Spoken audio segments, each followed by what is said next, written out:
Digital nomads, expats, adventure seekers, welcome to a new episode of the Living Unconventionally podcast. I'm your host, Chris Piak, and today we talk about travels to all of the Americas, from all the way from Ottawa in Canada down to Argentina. And usually such a trip would be really exhausting. You know, you would have to get up early in the morning. You will be flying all day long until you finally arrived. Xavier, how long did your trip take you? So my journey took me a year and a half, which is probably kind of in the, I guess most people would think that it's long, but I ended up doing it traveling a way that I thought would be more interesting, and that was with the bicycle. Awesome. How did you prepare for such a huge trip? To be honest, I didn't prepare that much because initially I was thinking that I would be doing the trip with my car. That was kind of what I had in mind initially when I started thinking about the trip. And then maybe only a few weeks before I was thinking of leaving, did the possibility kind of present itself that I could do it with a bicycle.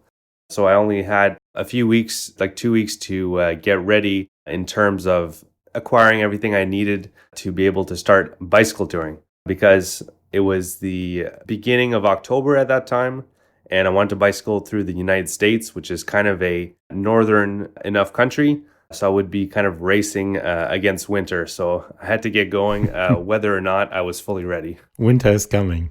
Yeah. So did you have experience with longer bicycle trips beforehand, or did you just say, hey, let's do this?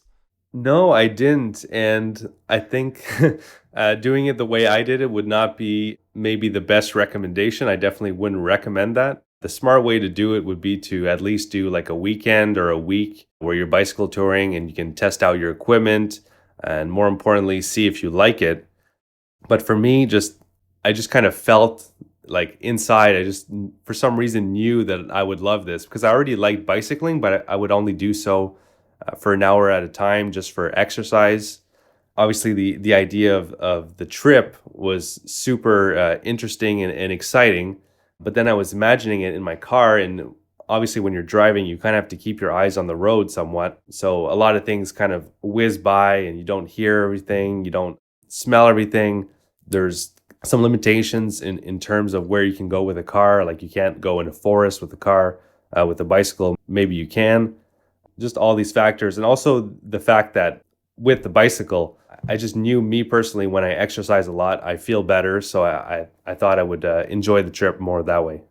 Yeah, actually, it sounds like a dream. I'm from Europe, and I dreamed for years to make the same trip, but the other way around, starting in Argentina and then going north to Canada. Okay. So you basically fulfilled already one of my life dreams. Maybe I will have the opportunity in the future. Tell us about the first day. When you walked out of the door, you sat on your bicycle and you started. What went through your head? What happened? So I had kind of an odd first day, because I actually live fairly close to the Canada-US border here. So my parents had actually drove me to the border, and I haven't done very many border crossings. I never done one on a touring bicycle. And I think the people at the border had never processed a border crossing with someone on a touring bicycle.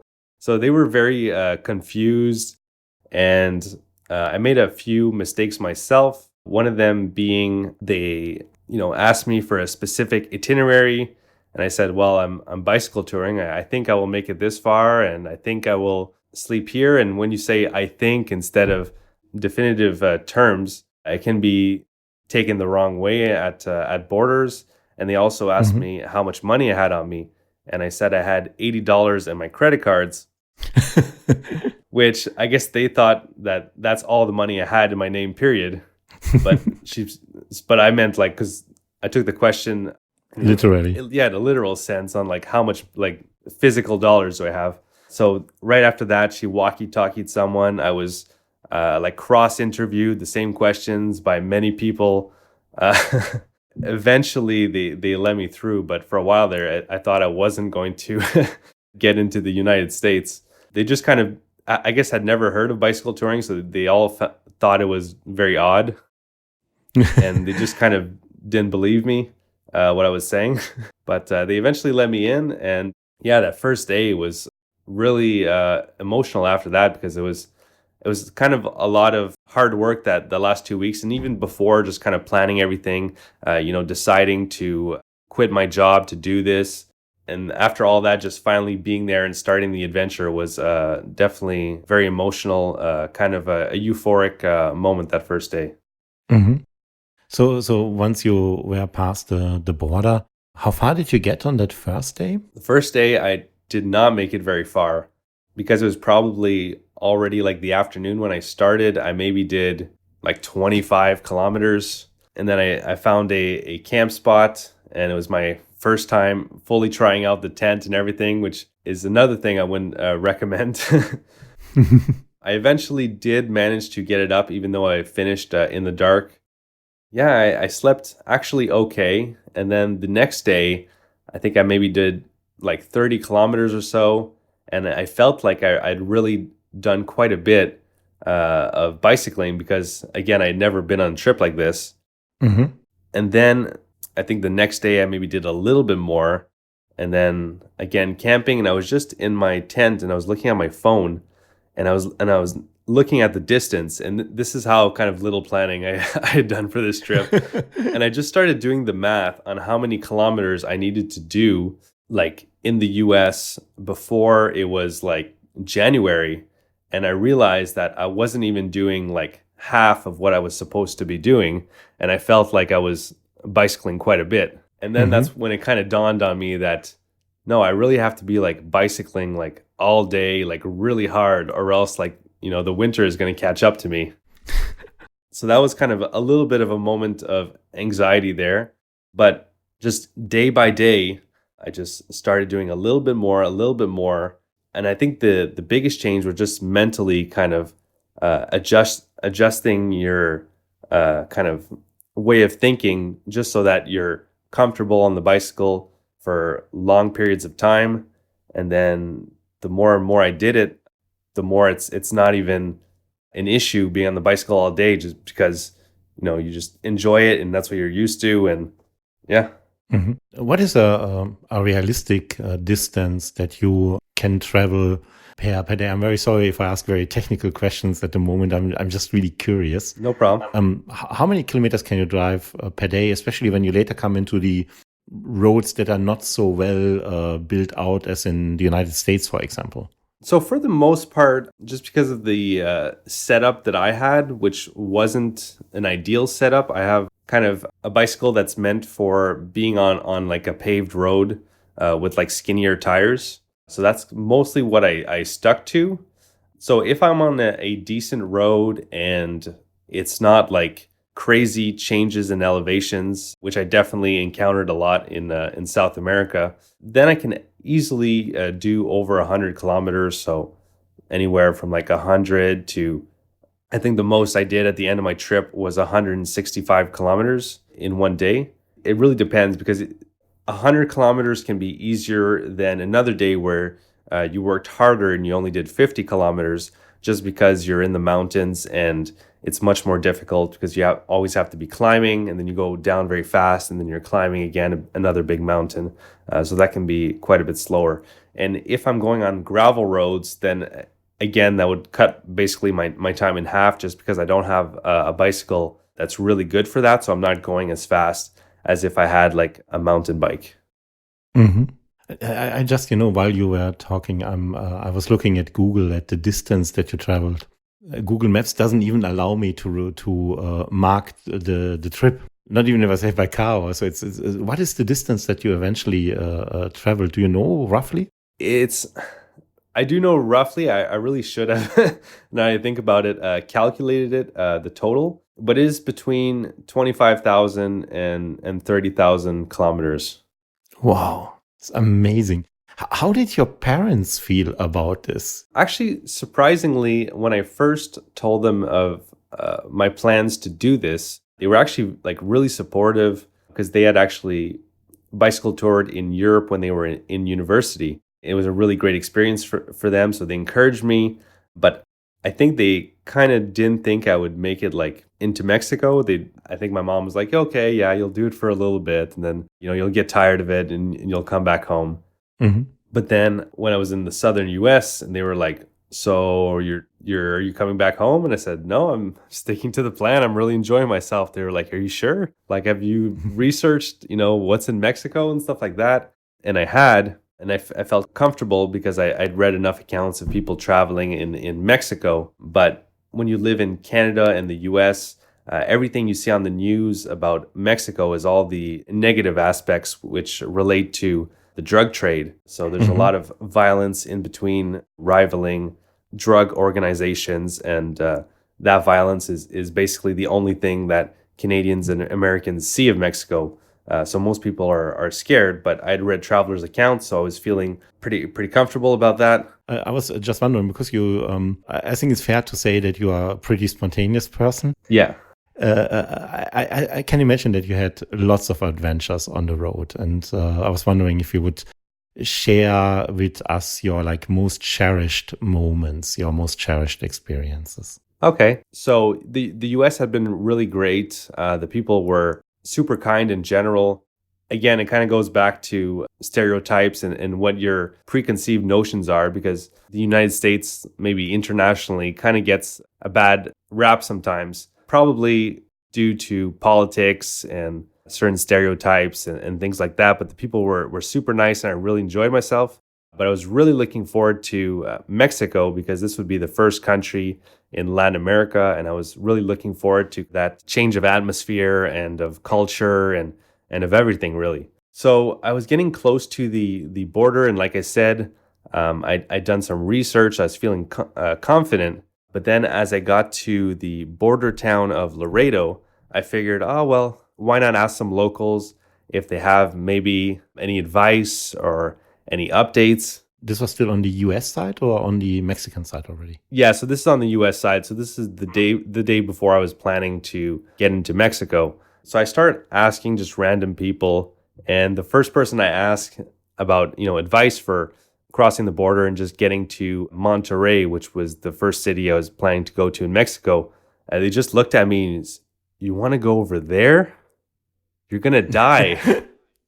And I was like, oh, okay, well, I guess this person maybe just, a bit of a, I don't know, fear monger or something. And then I asked another person and they basically the same blank stare and like, why would you want to go there? and they live right across the border from it. And I was like, okay. And then I'd asked more people and they said, oh, I don't know, you don't really look like much of a fighter. I mean, you might survive, but probably not. And I was just like, oh my God, am I making a mistake here? And I was like starting to, doubt the research I had done and everything.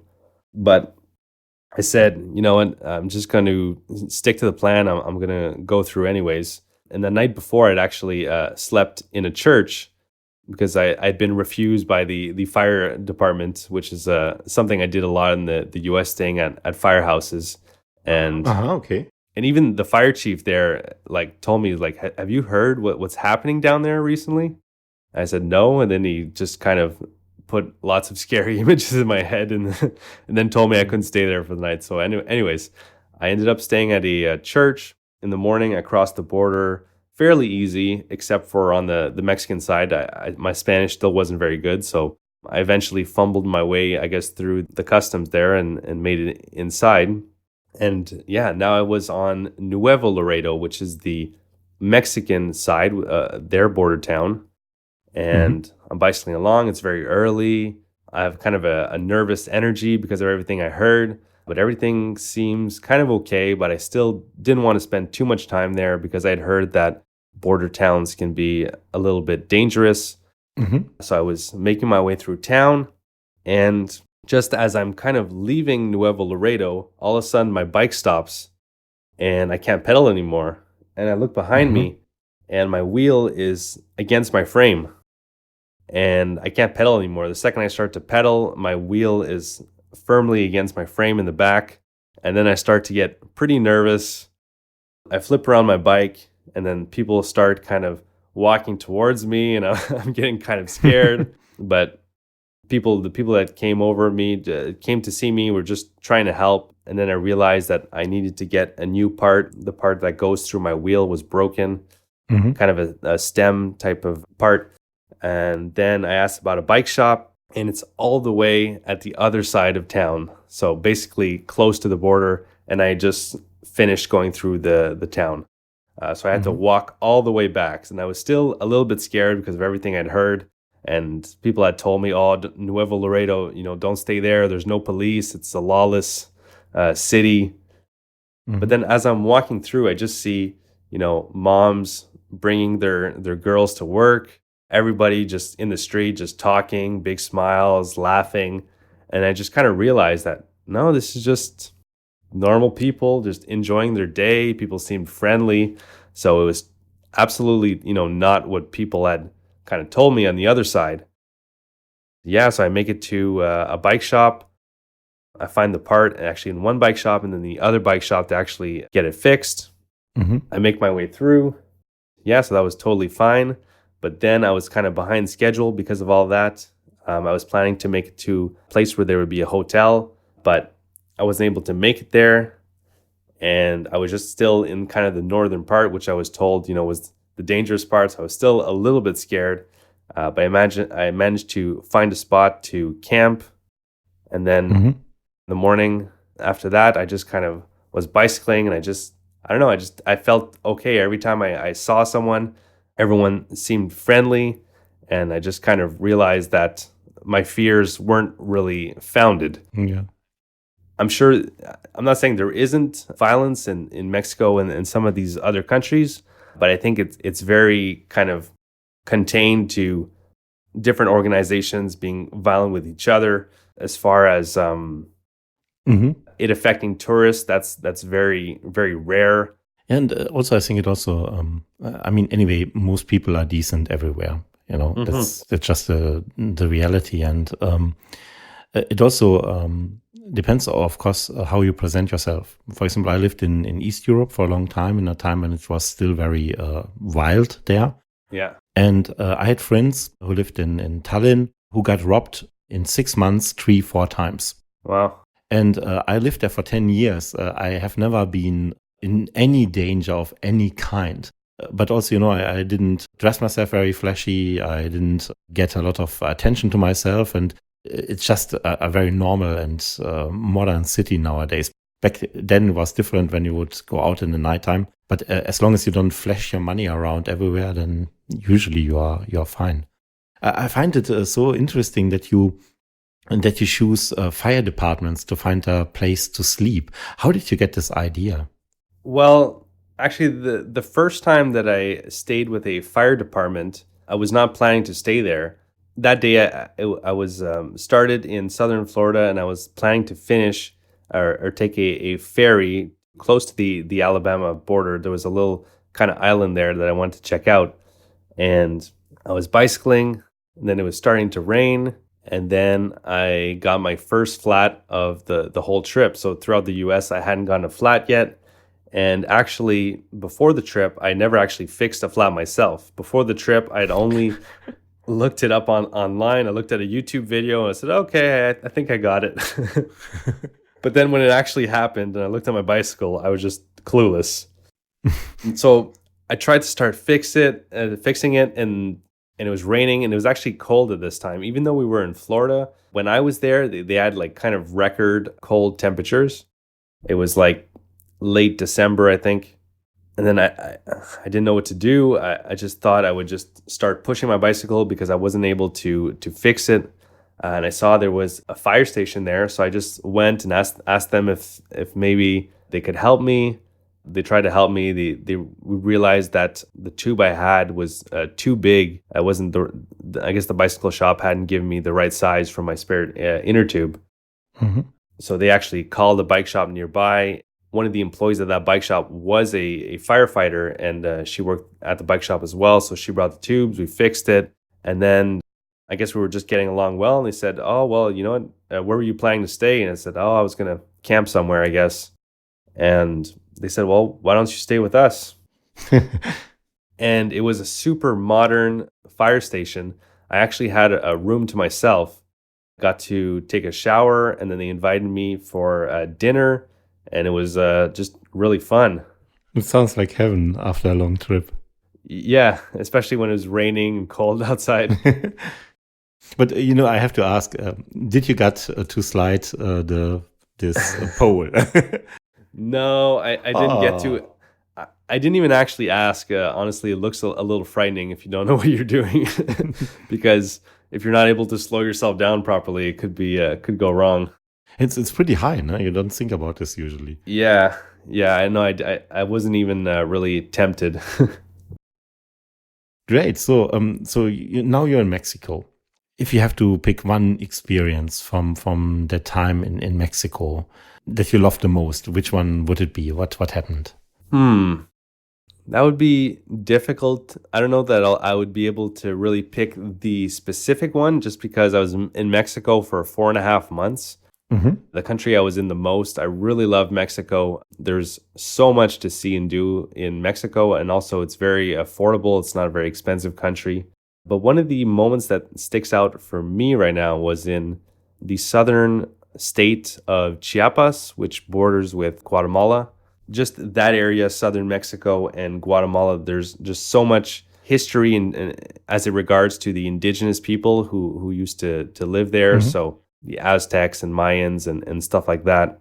I was bicycling one of my last days in Mexico towards the Guatemala border, and I was looking to really soak in as much of Mexico as I could before moving into Guatemala. And I just saw a sign for ruins, and I had seen plenty of them just for not even ruins that are really publicized or really promoted or that a lot of people know about. I think this one was in the town of Comitán, which is named after the ruin site that was near there. And I just went to see it. So I bicycled a little bit off-road, maybe a few kilometers or so. I get there. There's one security guy there. I ask if I have to pay, and he says, yeah, you have to, but you're good. I think because he saw me on the bicycle and he thought it was cool. So I go into the site, and at first it's a field, and then it kind of starts to rise up, and it's kind of like this jungle setting. And then I just start seeing big walls of indigenous ruins in this jungle setting. I just start to walk through it, and it just felt like a movie, because it was just like you would imagine if there were treasure hunters or something, just these ruins in the middle of the jungle, and there was no one there. I was the only one on that site, and I really took my time just climbing around and just imagining how it must have been when the indigenous people were there and just living their lives in a completely different way, different thoughts, different religion, different cultures and customs. And it was just a really cool moment. I can imagine. Yeah, I'm also very interested in history. There's something. Yesterday I was at an event, and I talked to a photographer who specializes in abandoned, do you say abandoned? Places. Abandoned?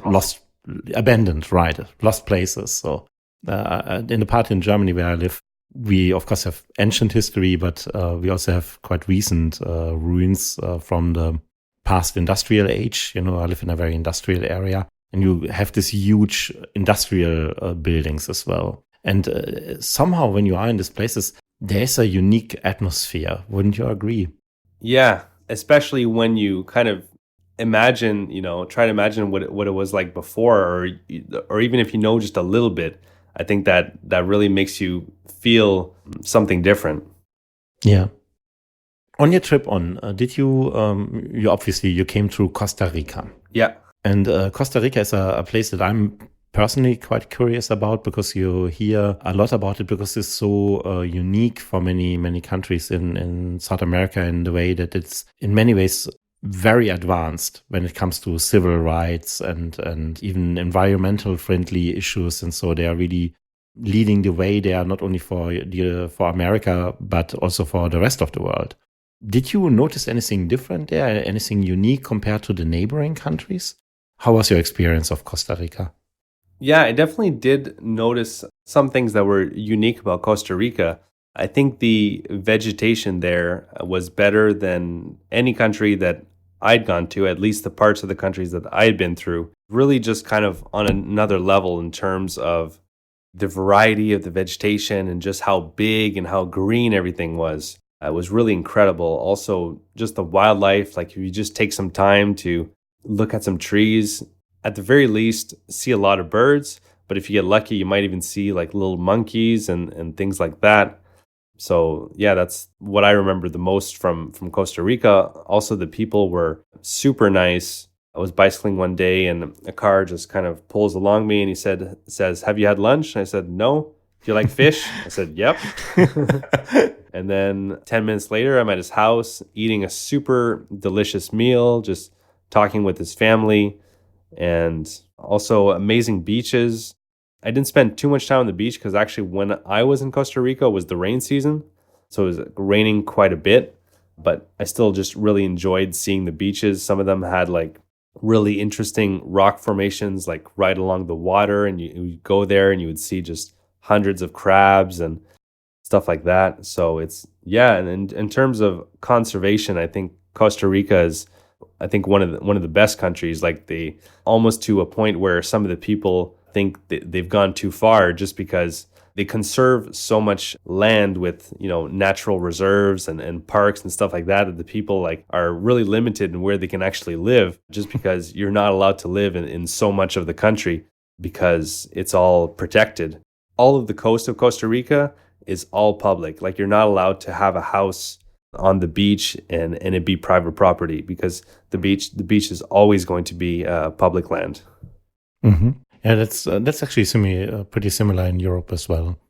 I lived in Estonia for a long time, which is at the Baltic Sea, and the only way that you could build directly at the sea would be if during the Soviet Union time there was already something built there, and then you could tear it down and rebuild something new there. But you would not up to 100 meters from the water. You were not allowed to build anything. And up to 100 meters from the water is always public property. No one can privately own it. Yeah, and I think that's pretty good.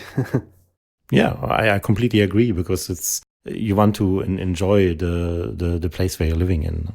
Mm-hmm. It shouldn't belong to just one person. Yeah. So we are now just basically halfway through your trip. Mm-hmm. In terms of time, you said you spent 4.5 months in Mexico. So now we are maybe 6 months or something like that? Yeah, is that correct? Yeah, maybe a little bit more, but yeah, about that. At that time, how was your life going every day? What went through your head? I mean, when we are at home or we are going to work or we're going for a walk, and in our mind we have like a million things we have to do. We have to answer this email, we have to pay this invoice. Oh, there's this guy I have to call about the car, and so on and so on and so on. And what was your day like, and what was going on with your mind in this time? Did you have still a lot of things that you were worrying about? No, at this point, I was really comfortable with, my whole routine of what I do pretty much every day, which is basically just picking a destination, maybe looking if there's anything on the way that you'd be interested in seeing, and then bicycling there. Just kind of a beautiful simplicity to it. And just having a very simple plan. I'm going to bike there. I'm just going to keep my eyes open and I'll probably see something cool today. And you pretty much do on most days. Yeah, and I was feeling really good. Back when I was at home and I was working, I actually kind of had like 2 jobs and I was a little bit kind of stressed out, had anxiety and things like that. But during my trip, I almost never had any anxiety, or you would temporarily get stressed out when kind of, let's say you get a flat and it's getting late or something, you're going to be bicycling in the dark or situations like that. But it's very temporary challenges that you feel pretty good about. Once you resolve the issue, then you feel even better at the end of the day because, something kind of exciting happened. It's actually quite funny when you think about it, because in every standard traditional way, your life at that point was super insecure, no? Because you were alone on your bike in a strange country. I think you probably mostly had only a rough idea where you would spend the night usually, right? Yeah. Well, that kind of varies depending on if I'm planning to camp, it's usually a rough idea, or if I'm planning to stay in a specific town, then it's more of a concrete idea. Ah, okay, good. But what I was getting at is that even though it's more uncertainty, it seems to me that it was for you less stress. Definitely less stressful, because it's like there's going to be unforeseen events that are going to happen when you're bicycle touring, but you just have to be confident that you'll be able to find a solution, be confident in your abilities, and know that it's part of the journey. If nothing ever happened, then it wouldn't really be that exciting.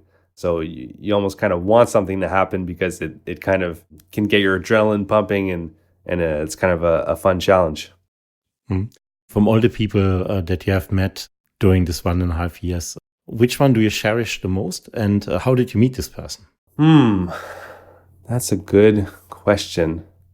The person I cherish the most that I met on my trip, I think I would say I met a Peruvian girl in Mexico, because even though I do talk a lot with locals, I kind of had, limited interactions, just because regretfully my Spanish didn't become amazing until I wouldn't even say it was amazing at the end of my trip, but until kind of South America. I still had pretty kind of limited interactions with people. So I ended up kind of spending more social time with other travelers when I would stop in cities. When you meet someone else at a hostel, then you're both in the same place, and if you've both just arrived, you both want to see the city. So it's very just kind of convenient to spend time together and stuff like that. I had met this Peruvian girl, and we explored the city, and it was just a really great time. We went on some day trips around in the area together, and then I actually, when I made it to Peru, I actually went to visit her and where she lived and everything like that, and that was pretty cool. Was she back home by the time that you came to Peru? Yes, because I'd met her in Mexico. Yeah. You said. I wonder how this meeting must have been. I mean, of course, she knew that you were coming, probably, no? Yeah, I told her. For her, probably she flew back at one point, I assume. Yeah, she was not traveling as long as me. She's, has a job like a normal person, and was on a vacation, and we just happened to meet each other. And then she was back home working. I told her that I was coming that way, and then we had planned to meet up and hang out a little bit more. The way how you got to the second meeting is so different for both of you, and the experience is so different, because she met you on holiday, and then you're in the same town, and you're going to meet. Yeah. But for you met her on this road trip, and you had this long, amazing journey to come to her place with the bicycle, with all the physical exercise, with all the impressions you got along the way. Yeah. And I wonder if this changed somehow how it felt for you to meet this person again, compared to if you just have landed with a plane. Yeah, I mean, yeah, it would definitely be different if I would have flown there. Yeah, I mean, I think it was just really kind of interesting, because we had been talking afterwards, just online and stuff like that, and it was just interesting to meet someone in kind of a vacation setting, and then see them in their hometown, and see where they work and stuff like that. It just kind of gives you a more deep cultural kind of experience of seeing someone in their hometown that you already know, but see how their life works in their kind of normal environment. Mm-hmm. Yeah, this would be my next question. From the normal life, family life, work life that you experienced in Peru, would you say, is it very similar or very different to Canada, for example? How people live their daily life?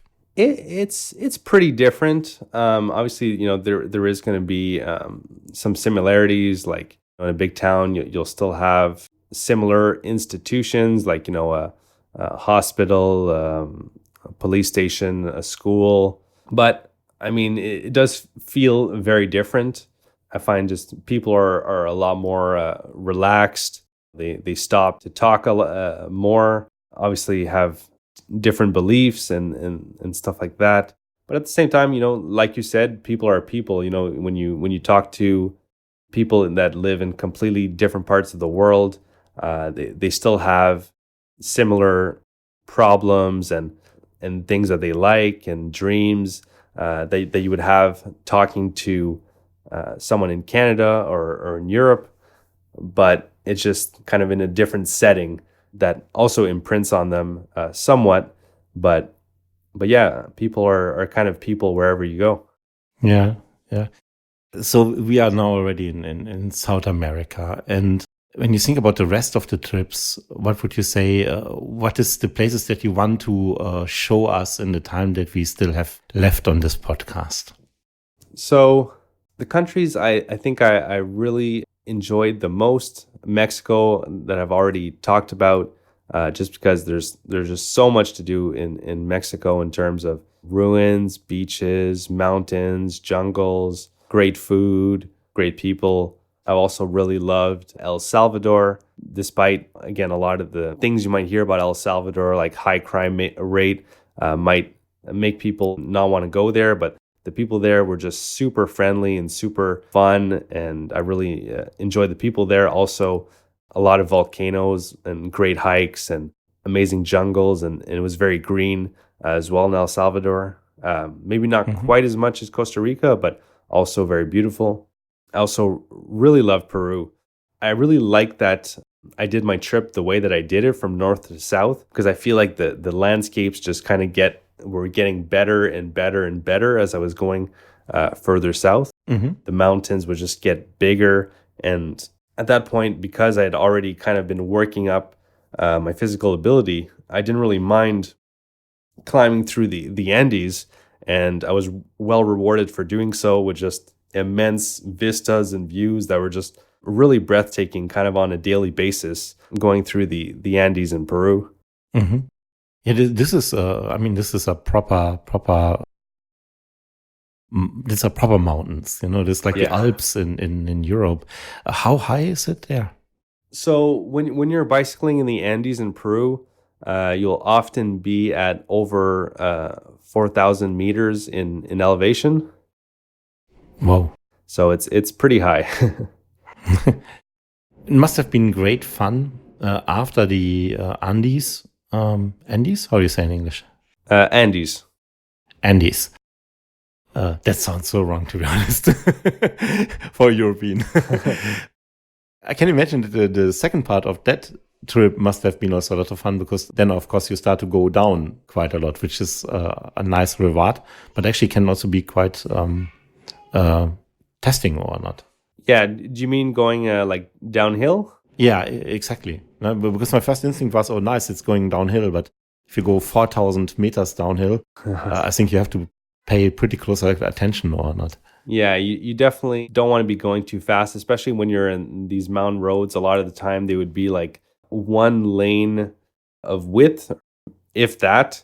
So if you have a car coming on the other side of, like, because sometimes in the mountains you'll have these really wicked curves, and if you have a car coming the other way, you really don't want to be going too fast. You want to be able to stop and get as close to the side as you can. In fact, some of the cars don't even slow down. They will just honk their horn to let you know they're coming. Yeah, I know this from Italy. When I was young, I was hitchhiking with my brother. And the mountains, they are exactly the same, the curves. They are not curves, they are corners. We were driving together with a truck driver, took us along. We were hitchhiking. And we shared the front seat together. And I was next to the door. The door wasn't really closed. So I could see through the door the ground of the street. And the streets were as narrow as you decided them. And exactly the same behavior. If there was a corner, he would not slow down. He would just honk, go around the corner. And while he was going around the corner, show us something, some sight to see somewhere in the mountains, not looking at the road. Yeah. Oh, it's pretty cool stuff. Yeah, pretty exciting. So we are nearly at the finish of your travel then. Yeah, so after Peru, next was heading to Bolivia. That was a pretty amazing bicycle ride, because on the border in between Peru and Bolivia, at least in the kind of northern part of the border, there's a huge high-altitude lake called Lake Titicaca. Mm-hmm. Very famous. Yeah, and it's really massive, and there's a route that kind of makes you bicycle kind of around it and sort of through it even. So that was some really amazing scenery as well. And then I made my way to La Paz, which is also a very cool city, kind of in a valley surrounded by mountains and kind of in the mountains a little bit as well. And there's cable cars, so you can go to kind of high points of the city and just get amazing vistas of the city and the mountains behind it, as well as there's really interesting cultural elements. Like they really worship, I believe it's called Pachamama or something like that, which is the word for like Mother Earth. Mm-hmm. And they believe that they have to do kind of sacrifices so that important life events can go well, such as a wedding or building a house. So if you're building a house, you would have to do like a fairly big sacrifice. So maybe you would have to like sacrifice a llama and then put it underneath your house. And if you were like a company doing a big building, sometimes they felt that that was not enough. Mm-hmm.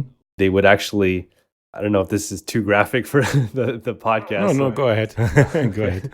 So they would go and find like homeless people and then bring them to like a party and give them a lot of alcohol until they would pass out. And then they would use a homeless person as kind of the sacrifice to make sure that the construction of this building would go well. Oh, whoa. And they discovered this. Well, one, there was a book written by a guy who went through this process like a homeless person, and they were burying him alive, and he managed to run away. Mm-hmm. And apparently when they destroy buildings, they often find human remains underneath the buildings. So there's some pretty different beliefs in Bolivia. So how did you feel about getting invited to dinner in Bolivia then? As someone that's traveling alone on a bike. Thankfully, I wasn't invited to dinner or given free alcohol. So I think I remained safe. Great.